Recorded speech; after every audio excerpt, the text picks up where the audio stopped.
Nazdar!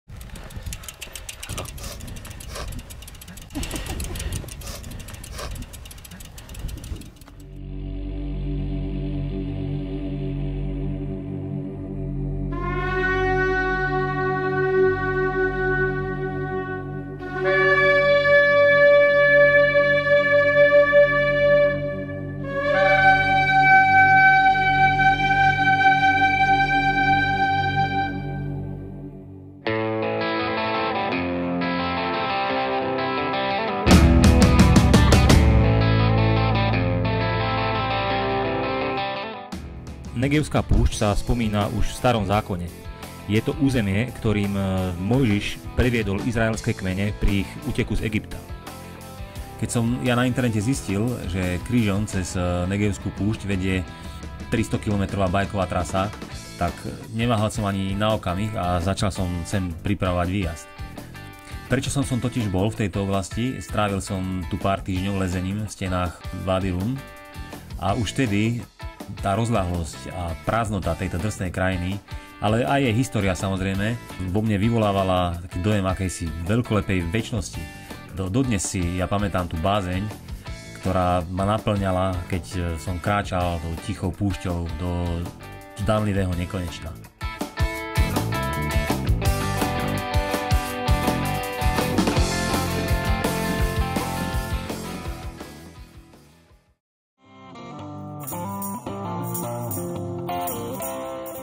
Naším cieľom je prejsť Negevskú púšť zo severu na juh na horských bicykloch. Izraelská vláda tu vybudovala singlač, úzky chodník, ktorý je vedený totálne ľudoprázdnou pustatinou bez akejkoľvek vegetácie.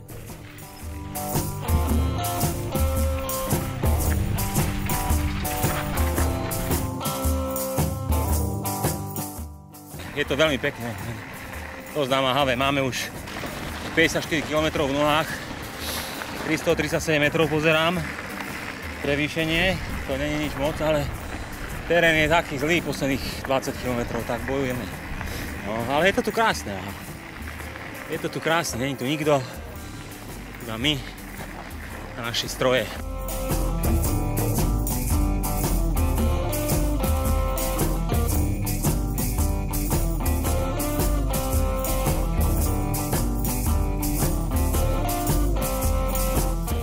Tých 300 km z Mitzpera-Mon do Eilatu sme prešli za 5 dní.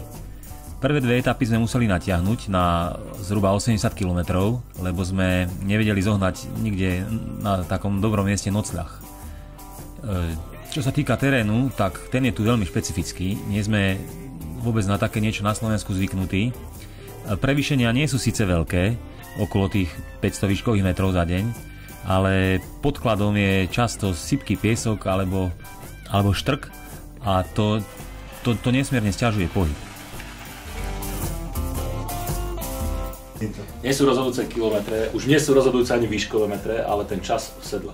Presne. Hej, že ty ideš aj dole kopcom, ty máš to GPX, že ideš 20 km dole kopcom, ale de facto ťaháš 1-1, hej, lebo ideš tým pieskom.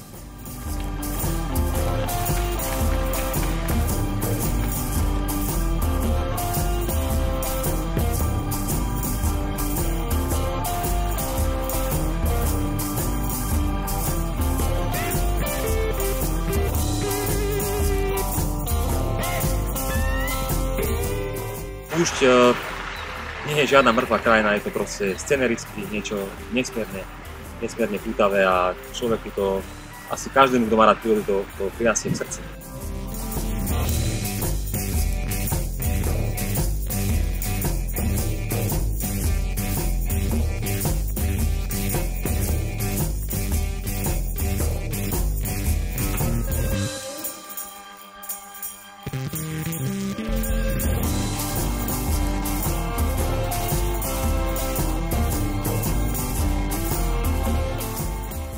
Lepšie ako v nejakom trojhviezdičkom hoteli. Takéto diere, Každých 40 km narazíš na možnosť doplniť si vodu, prípadne na nejaké ubytovanie, ale často je to iba kemp s takými beduínskymi stanmi alebo niekedy s drevenými takými budami na bývanie a veľmi často je problém zohnať niečo pod zub. Raz nám beduíni pripravili vynikajúcu večeru, ale stalo sa nám aj to, že sme jedli iba horúcou vodou zaliaté instantné jedlo, ktoré sme si priviezli z domu.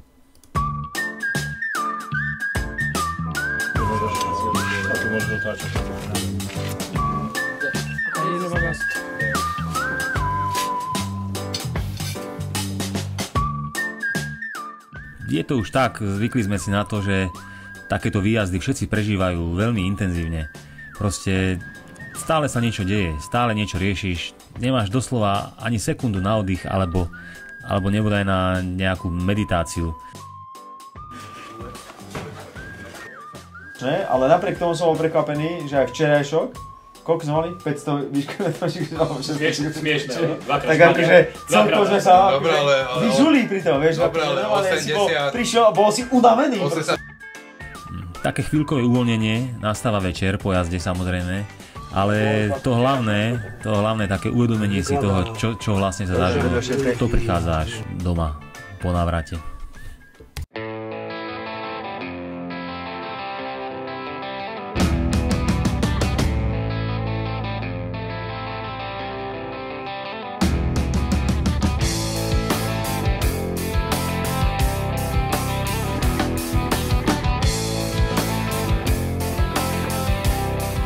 Veľmi veľa pasáží sa ide po čistej prírodnej skale. Není to chodník, je to normálne skala vyzametaná, odhrnutá, sú tam také schodíky, je to dosť ťažké a bere to sily. Toto je boj. Tlmiče vzdychajú.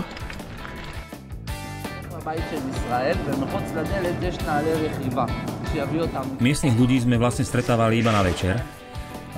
A chcem povedať, že som si trochu poopravil názor na Izraelcov, lebo doslova všetci boli veľmi, veľmi ochotní a priateľskí. Ani stopy po nejakej nadradenosti alebo žmýkaní peňazí, ako to máme predstavu o Židoch vlastne na Slovensku. Naopak, človek akoby sa až trochu zahambil, lebo u nás sa ako turista s takou ochotou málo kedy stretneš. Napríklad dvakrát len kvôli nám otvorili inak zatvorený obchodík. To sú dcery od tohto pána. Všetky sú slobodné, ale nie sú pre nás. Alebo sa nám stalo napríklad, že upratovač nám daroval vlastné víno, keď nám došli zásoby, alebo nám recepčný poskytol vlastnú fľašu whisky. Hej, tak to neviem, či sa vám niekedy toto stalo na Slovensku.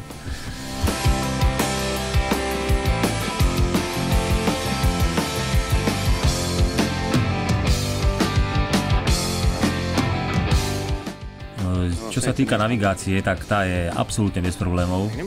Trail je výborne značený priamo v teréne. Teplotne to bolo fajn, boli sme tam v decembri. Cez deň je tak do 25 stupňov, v noci to ide aj k nule, takže odporúčam páperky nejaké ľahké. V lete sú tu zrejme 40-ky. No, najväčší problém je asi s takou celkovou logistikou. Proste zajistiť ubytovanie, hej, transfer na začiatok trailu, skladovanie krabíc do medzipobyte. No veď, ale to zase zažíva asi každý dobrodruh.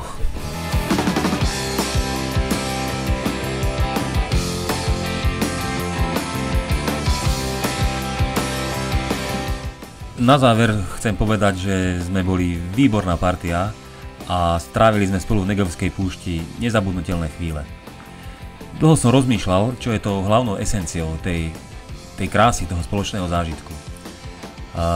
Možno mal pravdu Antoine Saint-Exupéry, keď v Malom princovi napísal: či už je to človek, hviezdy alebo púšť, to, čo ich robí krásnymi, je neviditeľné.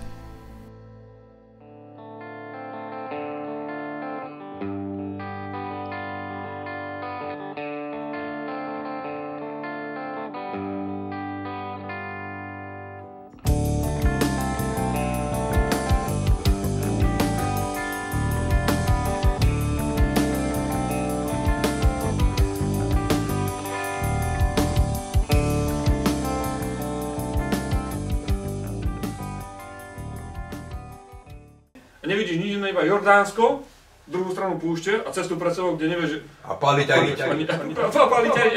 Páliť aj nič.